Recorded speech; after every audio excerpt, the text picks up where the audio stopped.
Hello, fellow statisticians. I wanted to take a moment to just introduce you to our course here on Canvas. Hopefully you'll take a look at these things before we meet in class on Monday morning.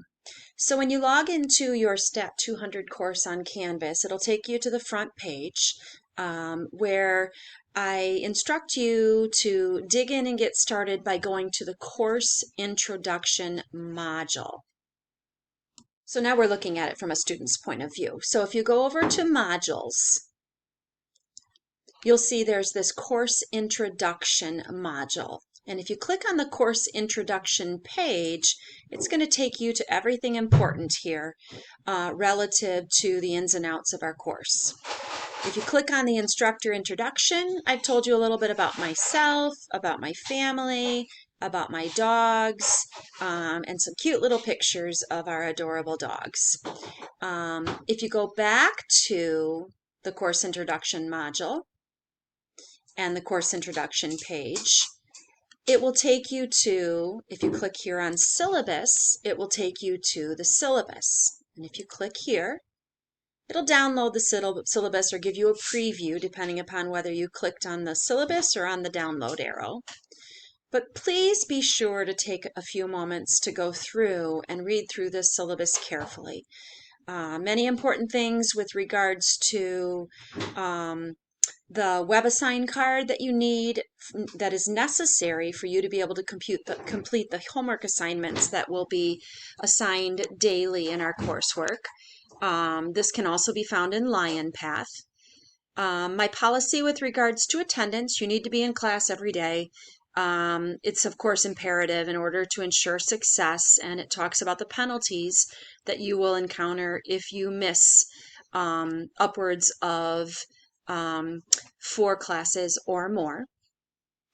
Other things that I just want to point out here, be sure to click on this link to software at Penn State, where you need to download through Penn State's IT department Minitab software. We will be using this regularly in class and out of class.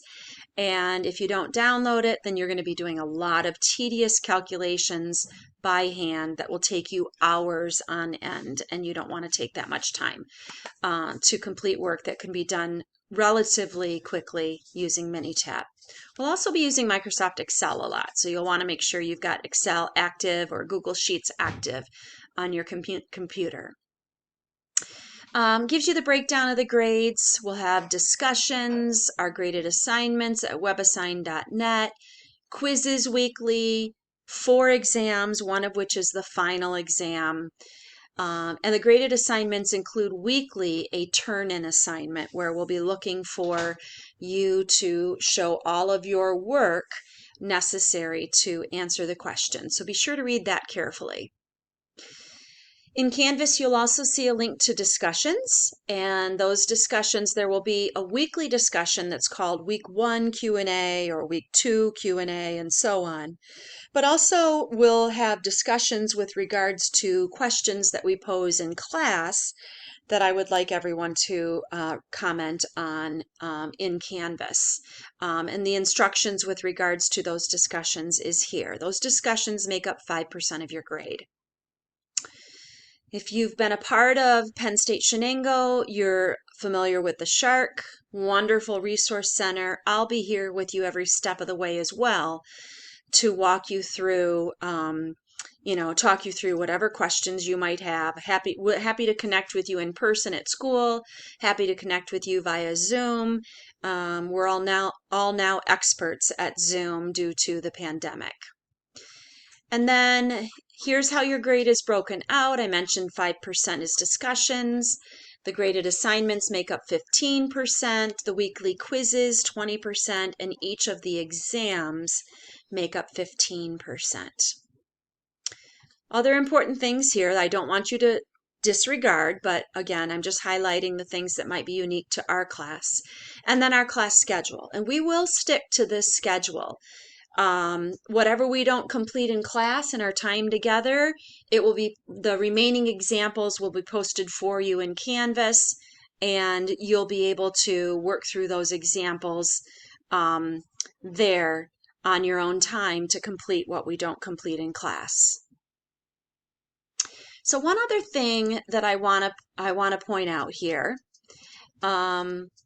is with regards to some guided notes that I provide. Because in statistics, we're often, looking at real world data, and those data sets can sometimes be quite large and cumbersome to navigate. I have created guided notes for our coursework, and those can be found in each of the weekly modules.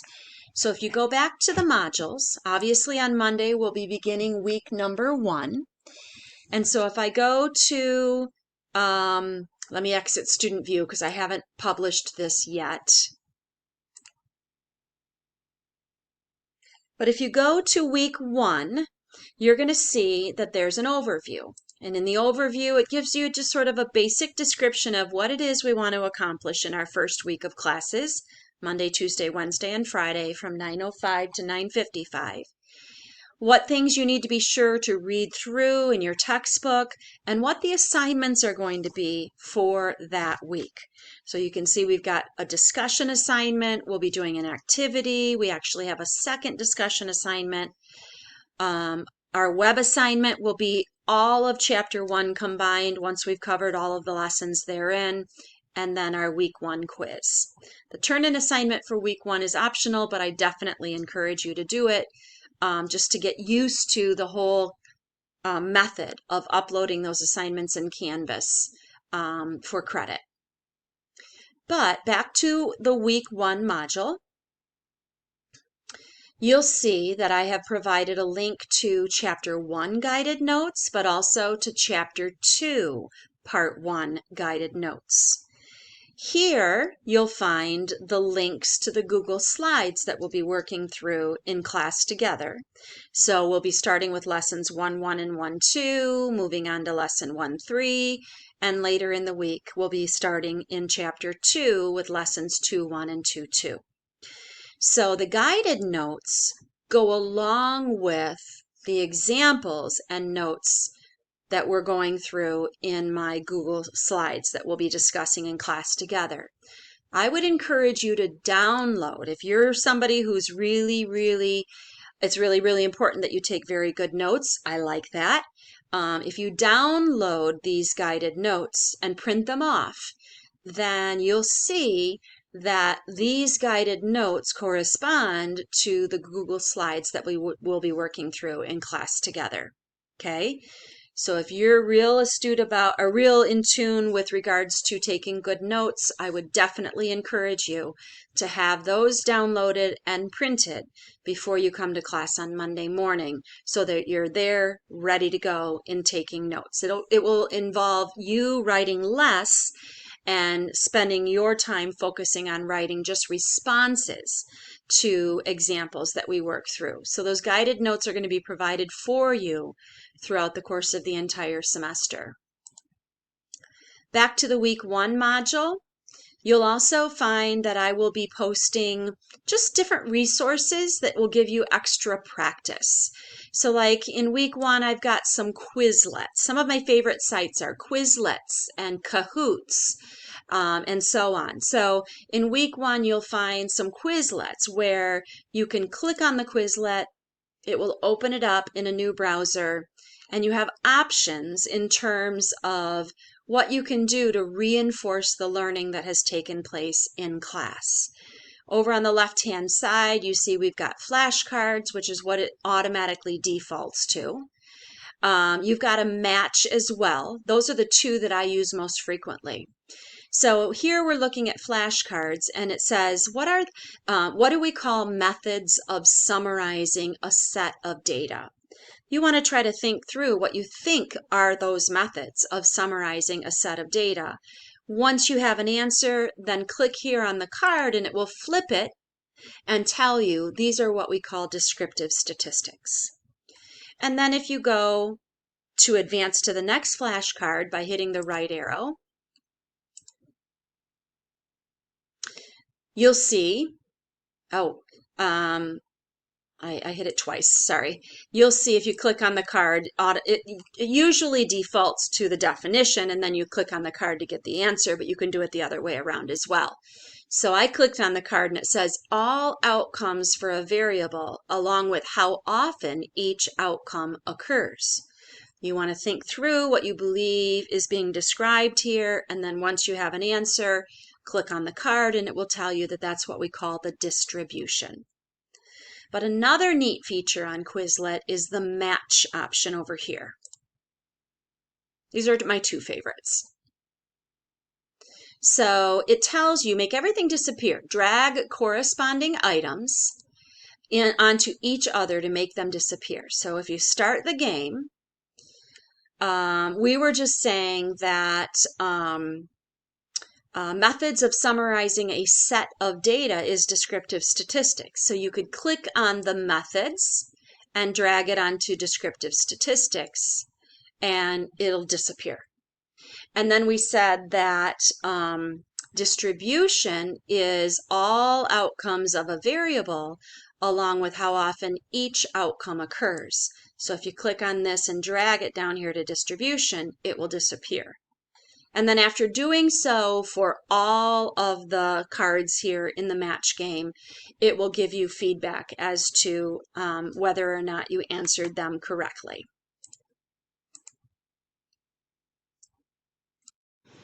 And finally, in each weekly module, you will find all of the things that you are required to complete and their due dates. So for instance, for week 1, all of the chapter 1 questions will be in one web assignment. So you'll have one web assignment to complete before week's end. But you'll also see that that web assignment is due on August 25th, which is on Wednesday, because on Friday, Wednesday or Friday, we're going to be beginning chapter 2. But then we also have a discussion with regards to a posed question in a video we'll be watching in class, Wald's bullet hole problem. We'll be doing an activity in class with regards to sampling, because we're going to be learning about correctly collecting data to learn something about a population. We'll have a quiz on Friday, and I'll give you kind of a heads up in class on Wednesday to give you an idea of what to expect on that quiz.